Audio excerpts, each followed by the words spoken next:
4:15 6 ಮುಹೂರ್ತ, ನಾಲ್ವರು ಕಾಣಿಸ್ತಿಲ್ಲ. ಏನಿದು ಟೈಟ್ಲು, ಇದ್ರ ಕತೆ ಏನು? ಒನ್ ಲೈನಲ್ಲಿ ಒಂದು ಕಾಲ್ ಭಾಗ ಮಾತ್ರ ಹೇಳ್ತೀನಿ, ಹೇಳ್ಬೋದಲ್ಲ ಸರ್? ಓಕೆ. ನಾವು 90s ಕಾಲದಲ್ಲಿ, ಆಲ್ಮೋಸ್ಟ್ ನನಗೀಗ 46 ಇಯರ್ಸ್, ನಾನು 90 ಮೇ ಬಿ 19 ವರ್ಷ ಇದ್ದಾಗ ನಾವೆಲ್ಲ ಮದುವೆಗಳಿಗೆ ಹೋಗ್ತೀವಿ. ಹೇಗೆ ಹೋಗ್ತೀವಿ? ಲಾರಿಗಳೆಲ್ಲ ಹತ್ಕೊಂಡು ಗುಂಪಾಗಿ ಹೋಗಿರೋದು ಉಂಟು. ಆಮೇಲೆ ಆವಾಗೆಲ್ಲ ರೀಲ್ ಕ್ಯಾಮರಾ ಇತ್ತು, ಡಿಜಿಟಲ್ ಇಲ್ಲ. ರೀಲ್ ಕ್ಯಾಮರಾ, ಫೋಟೋಗ್ರಾಫರ್ಗೆ ಅಂತಲೇ ಒಂದು ಬಿಲ್ಡಪ್ ಇರುತ್ತೆ.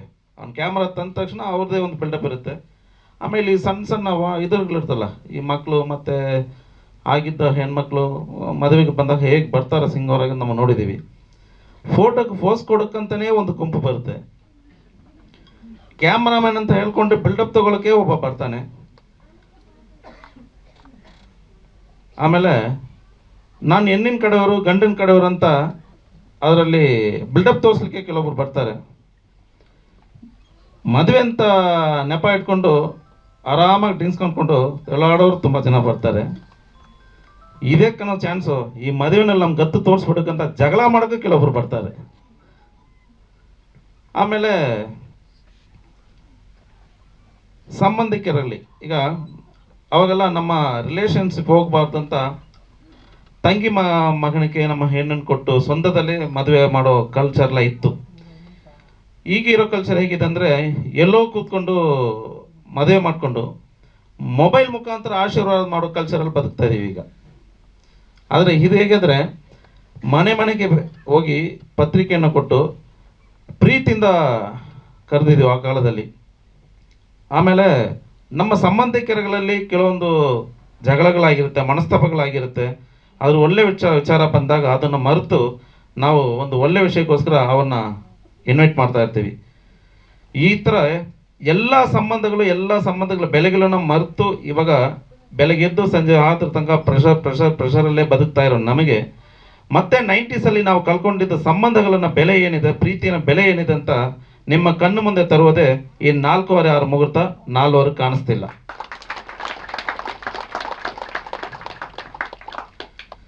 ಆ್ಯಕ್ಚುಲಿ ನಾನು 4 ಸಿನಿಮಾ ಮಾಡಿದ್ದೀನಿ. ನಮಗೆ ಈ ಕಾಮಿಡಿಗಳೆಲ್ಲ ಬರಲ್ಲ, ಕ್ರೈಮ್ ಥ್ರಿಲ್ಲಿಂಗ್ ಸಿನಿಮಾನೇ ಮಾಡಿದ್ದು.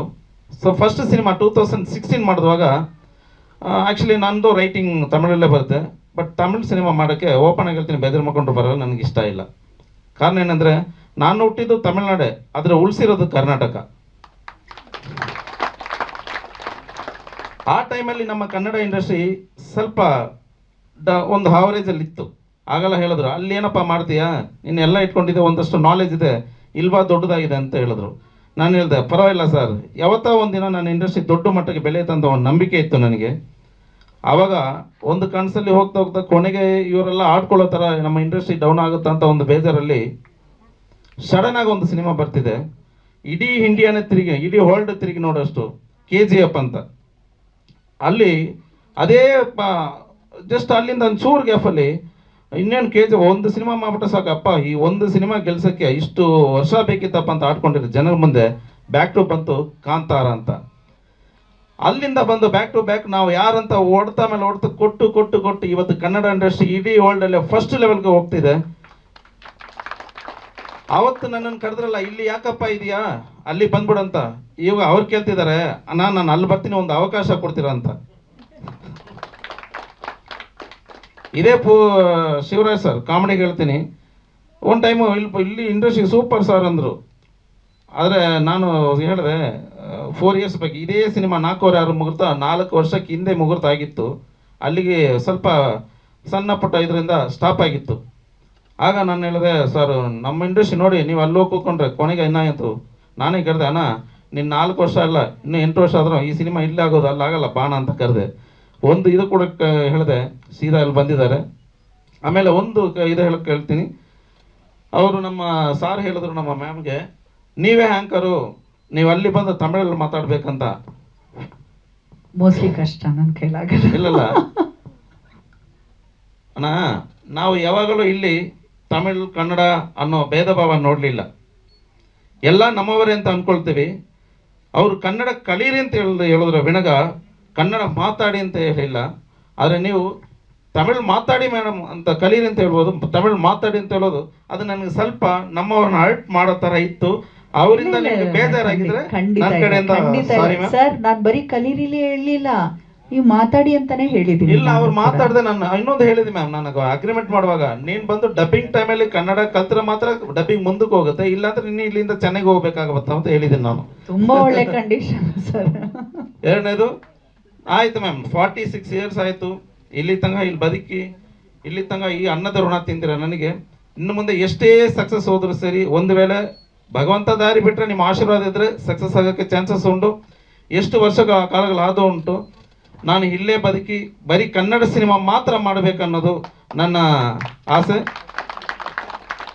ಈಗಿರೋ ಕಲ್ಚರಲ್ಲಿ ಪ್ಯಾನ್ ಇಂಡಿಯಾ ಸಿನಿಮಾಗಳಂತ ಬರ್ತಿದೆ, ಬೇಡ ಮ್ಯಾಮ್, ನನಗೆ ಕನ್ನಡ ಸಾಕು, ನನಗೆ ತಿನ್ನೋ ಇಷ್ಟೇ ಹೊಟ್ಟೆಗೆ ಇಷ್ಟೇ ಅನ್ನ ಸಾಕು, ನನಗೆ ಬೇರೆ ತಿನ್ನೋಕೆ ಆಸೆ ಇಲ್ಲ. ಬೇರೆ ಭಾಷೆಗಳಿಂದ ಬೇಕಾದರೆ ನಮ್ಮ ಜಾಗದಲ್ಲಿ ಬಂದು ಬೆಳೀಲಿ, ಒಳ್ಳೇದಾಗಲಿ, ಕನ್ನಡ ಕಲೀರಿ ಹಂಗಂತ ಹೇಳ್ತಾ ಸರ್ ಸಬ್ಜೆಕ್ಟು ಹೇಳಿದ್ದೀನ ಸಾಕಾ sir? Okay ma'am, thank you ma'am, thank you sir. Shooting ಬಂದು 23 ಸ್ಟಾರ್ಟ್ ಆಗ್ತಿದೆ. ಯಾಕಮ್ಮ? 23 ಸ್ಟಾರ್ಟ್ ಆಗ್ತಿದೆ. ಫಸ್ಟ್ ಶೆಡ್ಯೂಲ್ ಬಂದು ನಮ್ಮ RS ಗೌಡ್ರ ಸ್ಟುಡಿಯೋ ಒಳಗಡೆ ಆಲ್ರೆಡಿ ಸಿಟ್ ಹಾಕಿ ಎಲ್ಲ ರೆಡಿ ಆಗ್ತಿದೆ, ಅಲ್ಲಾಗ್ತಿದೆ. ಎರಡನೇ ಶೆಡ್ಯೂಲ್ ಬಂದು ಹೆಸರುಘಟ್ಟದಲ್ಲಿ ಐವರ ಕಂಠಪುರ ಅಂತ ಒಂದು ಊರಿದೆ. ಸೊ ನಾವು ಎಲ್ಲ ಸರ್ಚ್ ಮಾಡಿ ಕೊನೆಗೆ ಸಿಕ್ಕಿದ್ದೆ ನನಗದು ಒಂದು ಹಳ್ಳಿಗಳೆಲ್ಲ ಮುಚ್ಚೋಗಿದೆ ಸರ್, ಎಲ್ಲ ಸಿಟಿಗಳಾಗಿದೆ. ಅದಕ್ಕೆ ಹೇಳ್ದಲ್ಲ, ಮತ್ತೆ 90s ಹುಡ್ಕೊಂಡು ಹೋಗುವಾಗ ಅಲ್ಲಿ ಸಿಕ್ತು. ಅದೇ ಊರಲ್ಲಿ ಇದಾಗ್ತಿದೆ. ಸಾಂಗ್ ಶೂಟಿಂಗ್ಸಲ್ಲೆಲ್ಲ ಚಿಕ್ಕಮಂಗ್ಳೂರು ಮತ್ತು ಮ್ಯಾಂಗ್ಳೂರಲ್ಲಿ ಪ್ಲಾನ್ ಮಾಡಿದ್ದೀನಿ. ನಾನು ಯಾವುದೇ ಸಿನಿಮಾ ಮಾಡೋದನ್ನು ಮಲೆನಾಡಲ್ಲಿ ಒಂದು ಸೀನಾದರೂ ತೆಗೆದೆ ನಾನು ಇಲ್ಲಿ ತನಕ ಬಿಡಲಿಲ್ಲ. ನನಗೆ ಅಷ್ಟು ಪ್ರೀತಿ ಮಲೆನಾಡು ಅಂದರೆ, ಪರ್ಟಿಕ್ಯುಲರ್ ಆಗಿ ಮ್ಯಾಂಗ್ಳೂರು ಅಂದರೆ ನನಗೆ ತುಂಬ ಇಷ್ಟ. ನನ್ನ ಸಿನಿಮಾ ಲೂಡೋ ಮಾಡಿದಾಗ ನನಗೆ ಅವರು ಕೊಟ್ಟಿರೋ ಸಪೋರ್ಟು 1, 2 ಅಲ್ಲ ಸರ್. ನಾನು ಇಡೀ ಫ್ಯಾಮಿಲಿನಲ್ಲಿ ನಿಂತಾಗ ತನ್ನ ಫ್ಯಾಮಿಲಿ ಥರ, ತನ್ನ ಮಗನ ಥರ, ತನ್ನ ತಮ್ಮನ ಥರ ನನ್ನನ್ನು ಸ್ವೀಕರಿಸಿ ಇಲ್ಲಿ ತನಕ ನನ್ನನ್ನು ತಂದಿರದಲ್ಲಿ ರಮೇಶ್ ಸಾಯಿ ಸರ್ಗೂ ಕೂಡ ಒಂದು ಭಾಗ ಇದೆ. ನಾನು ಇಂಡಸ್ಟ್ರಿಯಲ್ಲಿ ಇರೋ ತನಕ ನಾನು ಮಾಡೋ ಸಿನಿಮಾ ಎಲ್ಲದಲ್ಲೂ ಅವ್ರು ಇರಬೇಕನ್ನೋದು ನನ್ನ ಆಸೆ ಸರ್. ಇರ್ತೀರಂತ ಹೇಳ್ಕೊಳ್ತೀನಿ. ಹಾಗೆ ಮತ್ತು ನಮ್ಮ ಧನ್ಯ ಮಗುಗೂ ಕೂಡ ಒಳ್ಳೇದಾಗಲಿ ಎಲ್ರಿಗೂ. ಚೆನ್ನಾಗಿ ಸರ್. ಆಮೇಲೆ ನನ್ನ ಒಬ್ಬರು ನಾನು ಬಿಟ್ಟಿಲ್ಲ ಸರ್, ಅದು ಟೈಮ್ ಬರಲಿ ಅಂತ ಹೇಳಿದೆ. ನನ್ನ PV ಇನ್ಸ್ಟಿಟ್ಯೂಟು ಮಾಲೀಕರಾದ ಗುರು ಸರ್ ಅವರಿಗೆ ಈ ಸತಿ ಧನ್ಯವಾದ ಹೇಳ್ಕೊಳ್ತೀನಿ. ನಿಮ್ಗೆ ಒಂದು 2 ಮಾತು ಮಾತಾಡ್ಬೇಕಂತ ನಾನು ಕೇಳ್ಕೊಳ್ತಾ ಇದ್ದೀನಿ. ನೆಕ್ಸ್ಟ್ ನಮ್ಮ ಹರೀಶ್ ಸರ್ ರೆಡಿ ಆಗಲಿ, ಕರಿತೀನಿ. ಸ್ವಾದಿಷ್ಟತೆಯ ಸ್ವಾದ, ತಾಜಾತನದ ಆಹ್ಲಾದ, ಉತ್ತಮ ಆರೋಗ್ಯ ಮತ್ತು ಹೆಚ್ಚಿನ ರೋಗ ನಿರೋಧಕ ಶಕ್ತಿಯ ವೃದ್ಧಿಗೆ ಈಗ ನಿಮಗೆ ಸಿಗುತ್ತಿದೆ ಉತ್ತಮ ಗುಣಮಟ್ಟದ ಪೌಷ್ಟಿಕಾಂಶ Shri Vaidik millet health mix. ಇದು ಸಿರಿಧಾನ್ಯಗಳ ಸಂಪತ್ತು.